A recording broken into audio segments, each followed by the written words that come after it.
সম্প্রতি এই ২-১ দিনের মধ্যেই কিন্তু বাংলাদেশ ক্রিকেট বোর্ডের একটা কাজ হয়ে গেল। সেই কাজটা কি? সেটা হচ্ছে আপনারা জানেন আমাদের আম্পায়ার হচ্ছে শরীফুদ্দৌলা ইবনে শহীদ সৈকত। তিনি একজন এলিট প্যানেলের আম্পায়ার। এতদিন তিনি এলিট প্যানেলের সুনামের সাহায্যে তিনি আম্পায়ারিং করে আসতেছিল এবং বোর্ডেরও কিন্তু অর্থাৎ বাংলাদেশ ক্রিকেট বোর্ড বিসিবিরও কিন্তু তিনি একজন বেতনভুক্ত কর্মচারী ছিলেন। এই ২ দিন আগে কিন্তু তাকে আম্পায়ারিং থেকে বাদ দেওয়া হয়েছে বাংলাদেশ ক্রিকেট বোর্ডের চুক্তি থেকে।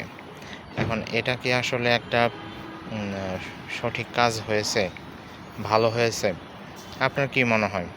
তিনি একজন এলিট প্যানেলের আম্পায়ার, তাকে কি এতটা সম্মান দিয়ে তাকে বাদ দেওয়া হয়? যদিও ক্রিকেট বোর্ড থেকে বলা হয়েছে যে তিনি যে একজন এলিট প্যানেলের আম্পায়ার, আইসিসির অন্তর্ভুক্ত, তাহলে তিনি কেন বাংলাদেশ থেকে স্যালারি নেবেন, বেতন নেবেন, অনেক হাই প্রোফাইল বেতন নেবেন? কিছুদিন আগে কিন্তু জাতীয় দলীয় ক্রিকেটারদের সাথে কিন্তু এই শরীফুদ্দৌলা ইবনে শহীদ সৈকতের কিন্তু একটু কথা কাটাকাটি হয়েছিল, লাগালাগি অবস্থা হয়েছিল। সেখান থেকেই তারপরে থেকেই কিন্তু একটা সবার মধ্যে একটা হয়তো ক্ষোভ ছিল।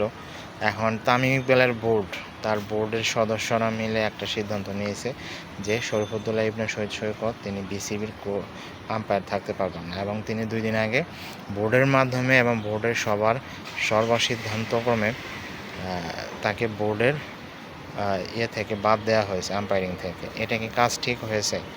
আপনার কি মনে হয়? তামিম ইকবালের বোর্ডকে এটা ঠিক করলো নাকি ভালো করলো? আপনারা কমেন্ট করে অবশ্যই জানাবেন।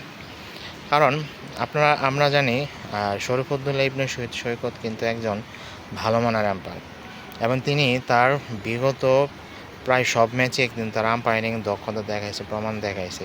এবং যেখানে অস্ট্রেলিয়ার মাটিতে ইন্ডিয়া অস্ট্রেলিয়া টেস্ট সিরিজেও কিন্তু তিনি সুনামের সহিত আম্পায়ারিং করেছে।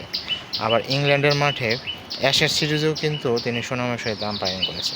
মোট কথা তিনি যেখানে আম্পায়ারিং করেছে তার আম্পায়ারিং নিয়ে তেমন কথা ওঠে নাই, এবং তিনি দক্ষতার সাথে আম্পায়ারিং করেছে। এখন তিনি এই আম্পায়ারিং করার ফলে এই বোর্ড থেকে যে বাদ দেওয়া হলো, এটা কি ঠিক হয়েছে?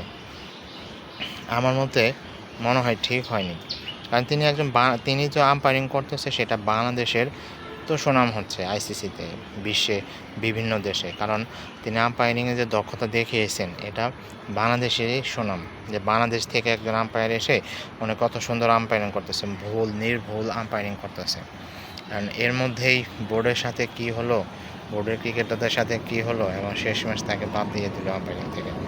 এটা আমার মনে হয় ঠিক হয়নি। আপনারা কি মনে করেন? এটা কি আসলে ঠিক হয়েছে? সেটা অবশ্যই কমেন্ট করে আপনারা জানাবেন।